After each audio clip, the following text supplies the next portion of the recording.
করি মন ঘণ্ট আরতি প্রভু মন্দিরে ঘণ্ট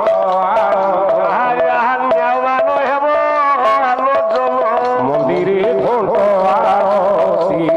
প্রভু মন্দির ভিতরে ধান্তি সহদেব কৃষ্ণ মন্দিরে ঘণ্ট আরতি প্রভু মন্দিরে বলে কালী অভিমন্যুর নিধন মন্দিরে ঘণ্ট আরতি প্রভু ভার্যা রোহিণী প্রবেশিলা মন্দিরে ঘণ্ট আরতি প্রভু মন্দিরে ঘণ্ট আরতি স্বামী কি ফেরাই দিও নন্দ সুত মন্দিরে ঘণ্ট আরতি ঠিকই সেତିকি বেড়ে আজ্ঞা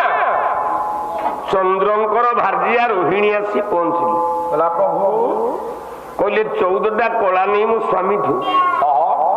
ତମେ ଅଭିମନ୍ୟୁକୁ 14 ବର୍ଷ ବଞ୍ଚେଇ ହେଲା ହେଲା କାଲି ରାତି ପାଇଲେ 14 ବର୍ଷ ପୂର୍ଣ୍ଣ ହବ ମୋ ସ୍ୱାମୀ ଯୋଗୁଁ ବିରହ ଯନ୍ତ୍ରଣା ଭୋଗ କରୁଛି ବାବା ଆପଣ ଅଭିମନ୍ୟୁକୁ ମାରନ୍ତୁ ହେଲା ହେଲା ଭଗବାନ କୃଷ୍ଣ ବିଚାର କଲେ ବାଟ କହିଲେ ମାରେ ରୋହିଣୀ ଆଜ୍ଞା ତୁ ପାଣ୍ଡବ ନାରୀ ମାନଙ୍କର ଭିତରେ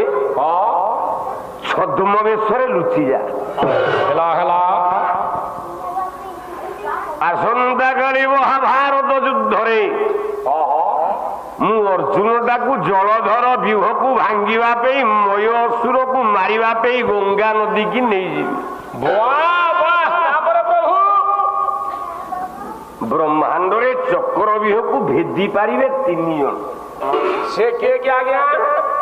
ସେ କିଏ କଲା ପାତାଳେ ଲୋକ ନାଗ ସ୍ୱର୍ଗରେ ବାସବ ସ୍ୱର୍ଗରେ ବାସବ ହେବେ ସ୍ୱର୍ଗରେ ବାସବ ମଣ୍ଡଳରେ ସୀମା ଅଭେଦିବ ଅଗୁଣ ଭେଦି 3 ଜଣ ଭେଦି ପାରିବେ ଆଜ୍ଞା ପାତାଳରେ ଅନନ୍ତ ନାଗ ଚକ୍ରବ୍ୟୁହ ଭେଦିବ ସ୍ୱର୍ଗରେ ଇନ୍ଦ୍ର ଚାହିଁଲେ ଚକ୍ରବ୍ୟୁହ ଭେଦିବ ମର୍ତ୍ତ୍ୟରେ ଅର୍ଜୁନ ଭେଦି ପାରିବ ଆଜ୍ଞା ତାହେଲେ ଇନ୍ଦ୍ରର କଣ କାମ ଯେ ସେ ଚକ୍ରବ୍ୟୁହ ଭେଦିବାକୁ ଆସିବ ନାଇଁ ତ ତାର କିଛି କାମ ନାହିଁ ଅନନ୍ତ ନାଗର କଣ କାମ ଯେ ସିଏ ଆସିବ ଚକ୍ରବ୍ୟୁହ ବାବା କେବଳ ଅର୍ଜୁନ କେବଳ ଅର୍ଜୁନଟି ଭେଦିବ ଆଜ୍ଞା ମୁଁ ଅର୍ଜୁନକୁ ନେଇ ଜଳଧର ବ୍ୟୁହ ଭାଙ୍ଗି ମୟ ଅସୁରକୁ ମାରିବା ପାଇଁ ଗଙ୍ଗା ନଦୀକି ନେଇଯିବି